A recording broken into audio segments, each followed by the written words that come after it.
Which race are you running? Many years ago, I ran the New York City Marathon.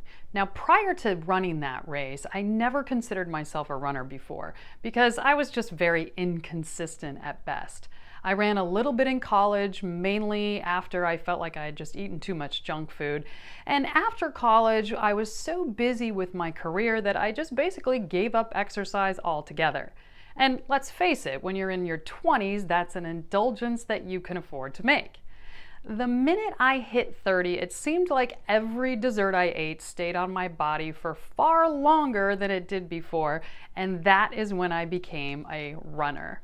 Now, initially, I just ran around Washington Square Park in New York City, round and round and round, trying to avoid the rats that were scurrying in and out of the bushes in the morning. I know, disgusting.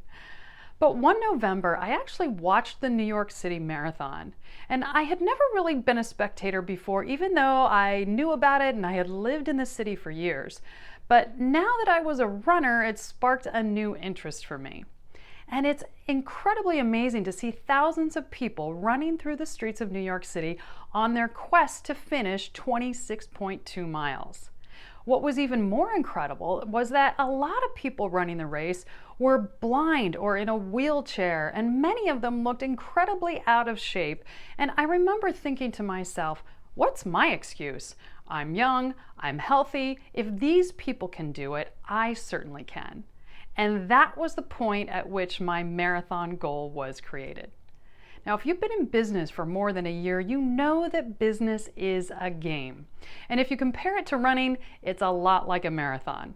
It's long, it's sweaty, and there are many times when you just want to quit because the finish line seems way too far away and every muscle in your body is sore. So why do you keep going? Usually there's two reasons, either money or impact. Now, every day you show up in your business, you have to decide which race you are running. Are you running to create money and support your family, or are you running to create an impact on others, your clients, your employees, or maybe even the world? And depending upon your choice, and I do believe you have to make one, your actions are very different. If you're in the race to support a lifestyle, at some point you are going to get burnt out. Most people eventually discover that chasing the dollar might make you rich, but it also makes you really tired. Now, of course, there's nothing wrong with being in business for the money. I mean, that's what companies are supposed to do. Put out production and make a profit. Otherwise, there's really no point. And most entrepreneurs probably start with money as the initial goal, but oftentimes they realize at some point the money just becomes meaningless. Impact, on the other hand, is much harder to envision as a goal. If you're going to run the race of impact, it means you need to have a passion and the vision of the future you are creating for others through your business. It really requires an understanding of how your product or service helps someone at the soul level and not just at the surface level.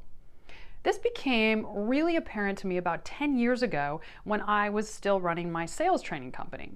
At one point, I asked my clients to share with me how my training impacted them. My expectation was that they would say things like, my sales increased 30% or my sales cycle shrunk by 2 months. Instead, they said things like, I have more confidence, I have a more abundant outlook on life, or I feel like sales is no longer a dirty word. I was shocked at their responses, mainly because I expected them to focus on results, not impact, especially with sales training. But wow, the impact is so much more powerful. Now, I'm not suggesting you don't want to get results for your clients. Of course you do. But think about it this way. Results are technique-oriented, and techniques are completely reliant upon the person executing them consistently and well. And that's why results vary so much from person to person, despite the fact that they may receive the exact same product or service. Impact, on the other hand, is more about belief systems. And beliefs create actions, and once you can change someone's belief system, then they will consistently take the right actions over and over and over, and that creates far longer lasting results. In addition, when you have impact, your clients stay with you forever. So do a quick exercise in your company to figure out whether you're really helping people with results or creating impact. Ask your clients this question: what has my company done for you? And then see whether they reply with more results or impact-oriented statements. In the end, you need to decide which race you want to run. The race of money can be a short sprint, but it makes you highly winded in the pursuit of that goal. The race of impact is a marathon. Not only is it longer and sweatier and way more painful at times, but in the end it is so much more rewarding. So you get to choose the 2-mile race or the 26.2-mile race. Whichever race you are running, of course, while you're doing it, remember to laugh a lot and learn a lot.